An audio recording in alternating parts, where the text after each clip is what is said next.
이제 손흥민의 이름은 단순한 스타 플레이어를 넘어 토트넘이라는 브랜드와 역사를 대표하는 존재가 되었습니다. 10년 동안 외롭게 토트넘을 지켜온 손흥민은 토트넘의 수많은 선수들과는 차원이 다른 브랜드로 영원히 역사에 남게 되었습니다. 그 누구도 손흥민의 극적인 10년 드라마를 부정할 수 없게 되면서 확실한 레전드로 인정받게 되었습니다. 그리고 이제 토트넘의 팬들뿐 아니라 토트넘 클럽이 공식적으로 레전드로 인정했습니다. 토트넘이 손흥민을 공식적으로 레전드로 인정하면서 앞으로 빠른 시일 내에 손흥민 레전드를 기리기 위한 절차에 들어갈 것으로 알려졌습니다. 현재 레들리킹과 해리케인이 그려져 있는 벽화로 손흥민을 그릴 것인지 아니면 손흥민은 특별히 동상을 세울 것인지 결론을 내릴 전망입니다. 벽화보다 동상을 세워야 한다는 주장이 더 강한 상황인데 여기에는 확실한 이유가 있습니다. 현재로서는 손흥민은 유로파 리그 우승 트로피를 들고 있는 모습으로 동상이 세워질 가능성이 높아지고 있습니다. 토트넘의 많은 팬들이 더 강력하게 동상을 요구하고 있는 그 이유와 프리미어 리그의 레전드 등극 절차는 어떻게 되는지 정리해 보았습니다. 토트넘은 24일 공식 채널을 통해 손흥민이 유럽 대항전 트로피를 들어올렸다. 토트넘 주장 엘리트 그룹에 합류했다. 토트넘의 레전드로 공식적으로 인정됐다고 발표했습니다. 그러면서 앨런 멀러리와 스티브 페리먼과 함께 손흥민을 나란히 배치한 이미지를 올렸습니다. 앨런 멀러리는 1971-72 시즌 유에파컵 우승 당시 주장이었고 스티브 페리먼은 1983-84 시즌 같은 대회에서 트로피를 들어 올린 주장입니다. 그리고 손흥민은 2024-25 시즌 주장으로서 유로파 리그 우승 트로피를 들어 올렸습니다. 3명은 토트넘 구단 역사상 유럽 대항전 트로피를 들어올린 단 3명의 주장이라는 상징적인 의미를 가집니다. 1972년 앨런 멀러리는 유에파컵 결승에서 울버햄프턴을 꺾고 구단 역사상 첫 유럽 타이틀을 안겼습니다. 이어 1984년에는 스티브 페리먼이 벨기에 안더레흐트를 상대로 승부차기 끝에 트로피를 들어올렸습니다. 그리고 정확히 41년이 지난 2025년 손흥민이 전통을 는 세 번째 주인공이 되었습니다.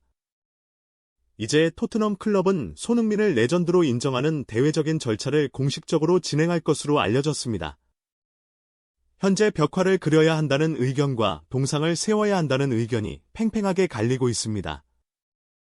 토트넘 소식을 전문적으로 다루는 스포츠 웹은 벽화를 만들어야 한다고 주장하고 나섰습니다.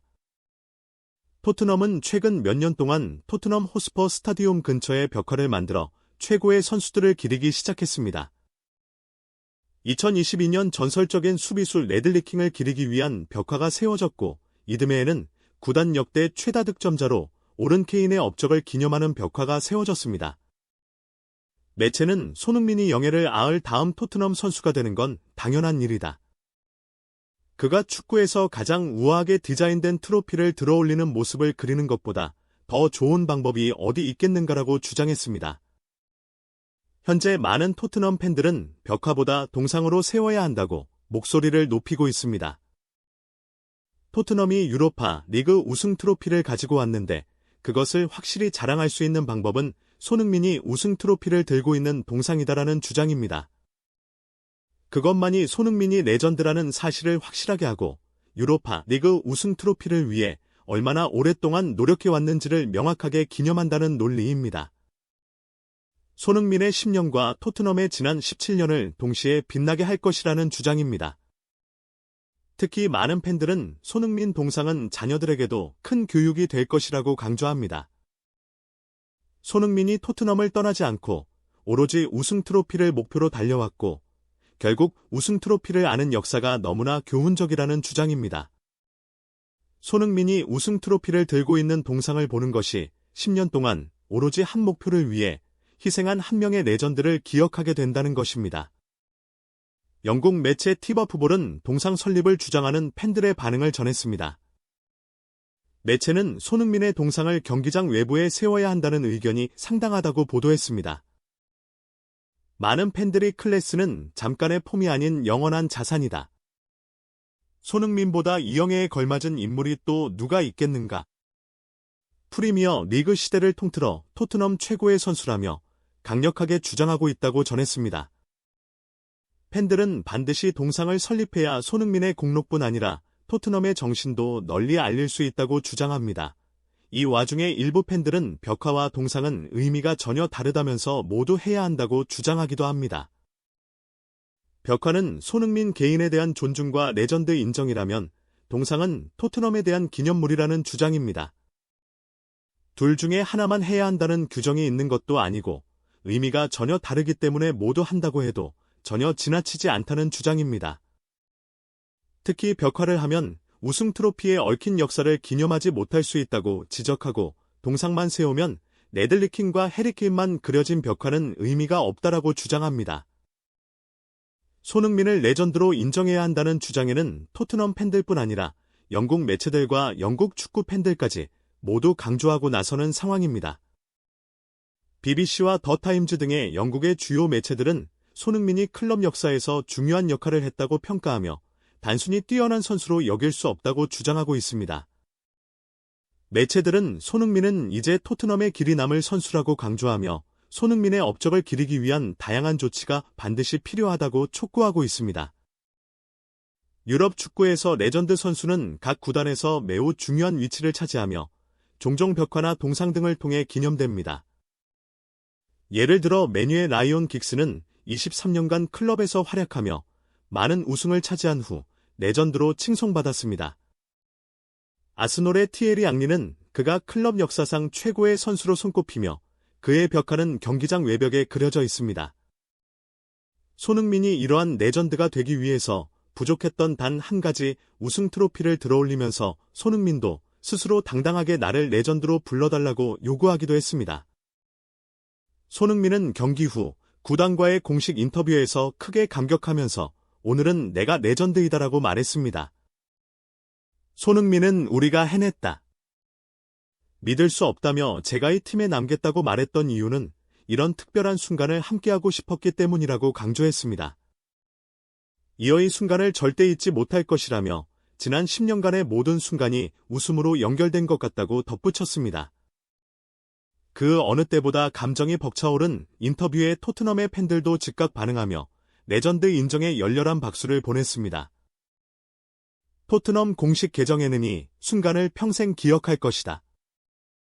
손이는 이제 토트넘의 상징이다. 진정한 레전드. 모든 존경과 사랑을 보낸다 등 수천 건의 댓글이 이어졌습니다. 토트넘은 26일 토트넘 호스퍼 스타디움에서 브라이턴과 2024 25시즌 38라운드 최종전을 치릅니다. 현재 리그 17위까지 추락해 있지만 잔류를 확정지은 만큼 특별한 의미가 있는 경기는 아닙니다. 도리어 유로파리그 우승을 하고 홈에서 치루어지는 경기이기 때문에 경기 내용과 결과에 상관없이 축제로 진행될 것이 확실합니다. 손흥민은 이미 결장하기로 확정되면서 손흥민의 올 시즌 기록은 7골씩 10도우로 마무리되었습니다.